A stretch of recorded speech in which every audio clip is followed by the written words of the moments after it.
نحمده ونصلي علی رسولہ الکریم اما بعد۔ ترجمے والے قرآن پاک کا صفحہ نمبر 908، 25واں پارہ، سورہ شورى، تیسرا رکوع، آیت نمبر 27 تا 29۔ اعوذ باللہ من الشیطان الرجیم، بسم اللہ الرحمن الرحیم۔ وَلَوْ بَسَطَ اللَّهُ الرِّزْقَ لِعِبَادِهِ لَبَغَوْا فِي الْأَرْضِ وَلَكِنْ يُنَزِّلُ بِقَدَرٍ مَا يَشَاءُ إِنَّهُ بِعِبَادِهِ خَبِيرٌ بَصِيرٌ۔ وَهُوَ الَّذِي يُنَزِّلُ الْغَيْثَ مِن بَعْدِ مَا قَنَطُوا وَيَنشُرُ رَحْمَتَهُ وَهُوَ الْوَلِيُّ الْحَمِيدُ۔ وَمِنْ آيَاتِهِ خَلْقُ السَّمَاوَاتِ وَالْأَرْضِ وَمَا بَثَّ فِيهِمَا مِن دَابَّةٍ وَهُوَ عَلَى جَمْعِهِمْ إِذَا يَشَاءُ قَدِيرٌ۔ صدق اللہ العظیم۔ پچھلی آیات میں اللہ تعالیٰ نے اس بات کا تذکرہ کیا تھا کہ مکہ کے لوگ نبی پاک صلی اللہ علیہ وسلم پر ایمان نہیں لا رہے تھے اور ان پر طرح طرح کے الزامات لگا رہے تھے، خصوصاً جو مالدار لوگ تھے، جو عہدے دار لوگ تھے، وہ نہیں ایمان لائے۔ زیادہ تر وہ لوگ ایمان لائے جو کوئی عہدے والے نہیں تھے اور مالی لحاظ سے کمزور تھے۔ اب اللہ تعالیٰ یہاں یہ بات ارشاد فرما رہے ہیں کہ جب بھی اللہ تعالیٰ کسی نبی کو بھیجتے ہیں تو جو مالی اعتبار سے کمزور لوگ ہوتے ہیں وہ ان کی بات سنتے ہیں، ان کے پاس بیٹھتے ہیں، ان سے استفادہ کرتے ہیں، ان پر ایمان لاتے ہیں، اور جو مالدار لوگ ہوتے ہیں وہ دور دور رہتے ہیں، وہ کھنچتے ہیں، وہ نبی کی پیروی کرنے کو اپنی توہین سمجھتے ہیں، اور نبی کے پاس جو غریب لوگ بیٹھے ہوتے ہیں وہ ان کے ساتھ بیٹھنے کو اپنی توہین سمجھتے ہیں، تو وہ پیچھے پیچھے رہتے ہیں۔ تو ان کی مالداری اور نبیوں کی اتباع کرنے والوں کی غربت، یہ ان کے آگے ہونے میں رکاوٹ بنتی ہے، وہ سمجھتے ہیں کہ اس سے بے عزتی ہو جاتی ہے۔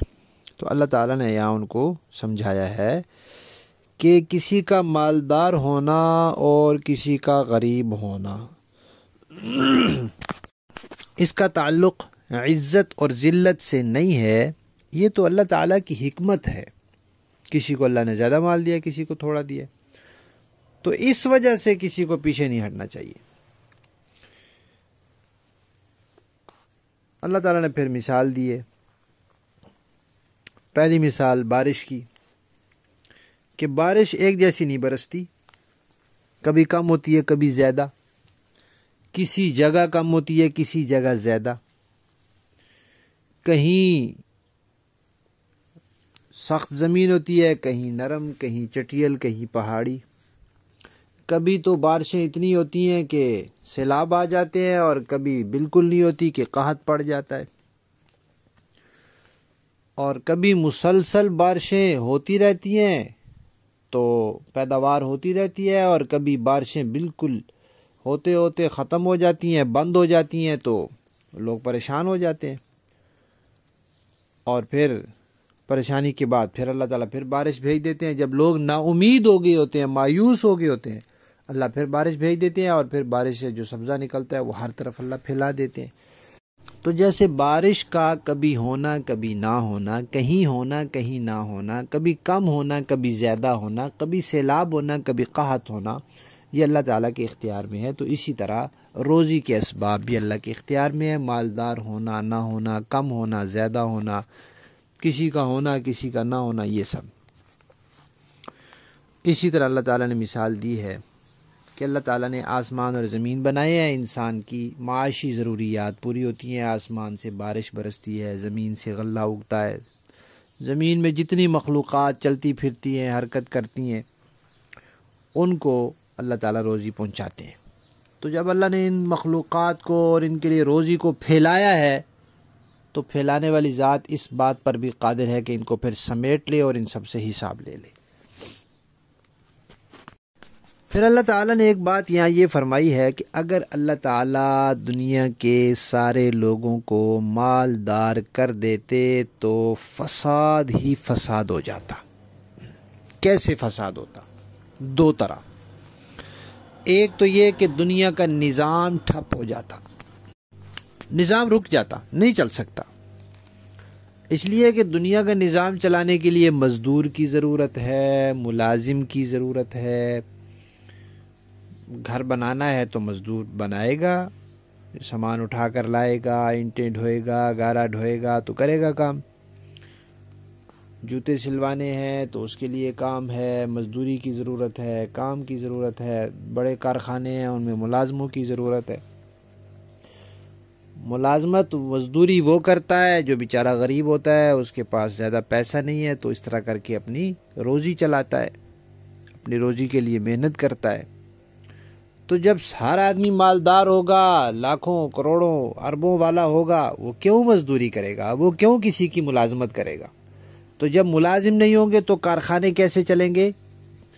مزدوری نہیں ہوگی تو دنیا کا نظام کیسے چلے گا؟ نہیں چل سکتا۔ ایک تو اس طرح دنیا میں خرابی ہو جائے گی، اور دوسرا یہ کہ اللہ تعالیٰ کسی کو تھوڑی بہت دولت دے دیتے ہیں تو وہ حد سے باہر ہو جاتا ہے، اور جب زیادہ دولت دے دیں تو ہم دیکھ لیں کہ دنیا میں دولت مند لوگوں میں زیادہ تر اکثریت ان لوگوں کی ہوتی ہے جو بگڑے ہوئے ہوتے ہیں، اکثریت۔ تو اللہ تعالیٰ سب کو ہی مالدار کر دیں تو سارے ہی بگڑ جائیں گے، اور ہوس پیدا ہو جاتی ہے انسان کے اندر، تو پھر وہ ہوس اس کو مجبور کرتی ہے کہ بس میں ہر کسی کا مال سمیٹ لوں، تو پھر اس طرح ایک دوسرے کے اوپر قبضہ کرنے کی، ایک دوسرے کے مال پر قبضہ کرنے کی کوشش کریں گے تو دنیا میں فساد ہی فساد ہو جائے گا۔ تو اللہ تعالیٰ نے پھر یہ نظام بنایا ہے کہ کسی کو اللہ نے مال دے دیا ہے، کسی کو اللہ نے صحت دے دی ہے، طاقت دے دی ہے، کسی کو اللہ نے حسن و جمال دے دیا ہے، کسی کو اللہ نے حکمت اور دانائی دے دی ہے، کسی کو اللہ نے علم دے دیا ہے، تو یوں اللہ نے یہ نعمتیں تقسیم کر دی ہیں۔ مال کم ہے تو کوئی بات نہیں۔ حضرت علی رضی اللہ تعالیٰ عنہ کا مشہور شعر ہے، لنا علم وللجہال مالو رضینا قسمت الجبار فینا۔ اللہ تعالیٰ نے ہمارے بارے میں جو تقسیم کیا ہم اس پر راضی ہیں۔ اللہ تعالیٰ نے ہمیں علم دیا ہے اور جاہلوں کو اللہ نے مال دیا ہے، تو علم بھی اللہ کی ایک نعمت ہے، مال بھی اللہ کی ایک نعمت ہے۔ اب کس بندے کے لیے کون سی نعمت مناسب ہے اللہ جانتے ہیں، اور کتنی مناسب ہے اللہ جانتے ہیں۔ پھر صرف اس بندے کو نہیں دیکھنا، اس کے پورے خاندان کو، پورے ماحول کو، پورے عالم کی حکمت کو اللہ تعالیٰ نے دیکھنا ہے، تو اللہ تعالیٰ اس پورے عالم کی حکمتوں کے مطابق فیصلے کرتے ہیں۔ جس کو جو نعمت دینی ہوتی ہے وہ دیتے ہیں، جتنی دینی ہوتی ہے اتنی دیتے ہیں۔ اب اللہ تعالیٰ کی وہ مصلحت بندے کی سمجھ میں آئے یا نہ آئے، لیکن بندے کو یہ ایمان رکھنا چاہیے، یہ یقین رکھنا چاہیے کہ اللہ تعالیٰ نے جتنی نعمت مجھے دی ہے اللہ کے ہاں اسی میں مصلحت ہے، میں اسی پر قناعت کروں اور اس پر اکتفا کروں۔ جن چیزوں کے حصول کے لیے محنت کا حکم دیا ہے ان کے لیے بندہ محنت کرے، کوشش کرے، اسباب اختیار کرے، لیکن نتیجہ پھر اللہ کے ہاتھ میں ہے، جتنا اللہ دے دے۔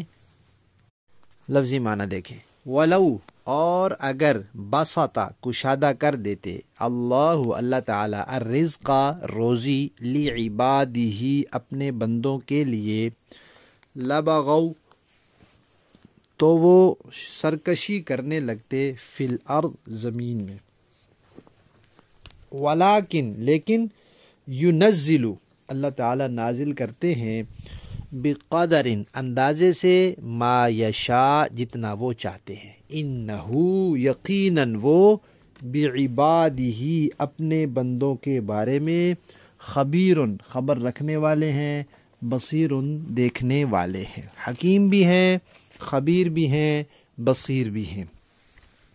وَهُوَ الَّذِي، اور وہی ہے ذات جو ینزل نازل کرتی ہے الغیث بارش من بعد اس کے کہ ما قنطوا جب لوگ مایوس ہو جاتے ہیں. بارش ہوتی نہیں، ہو ہی نہیں رہی ہوتی، کئی عرصہ گزر جاتا ہے، کئی ماہ گزر جاتے ہیں، بعض اوقات کئی سال گزر جاتے ہیں.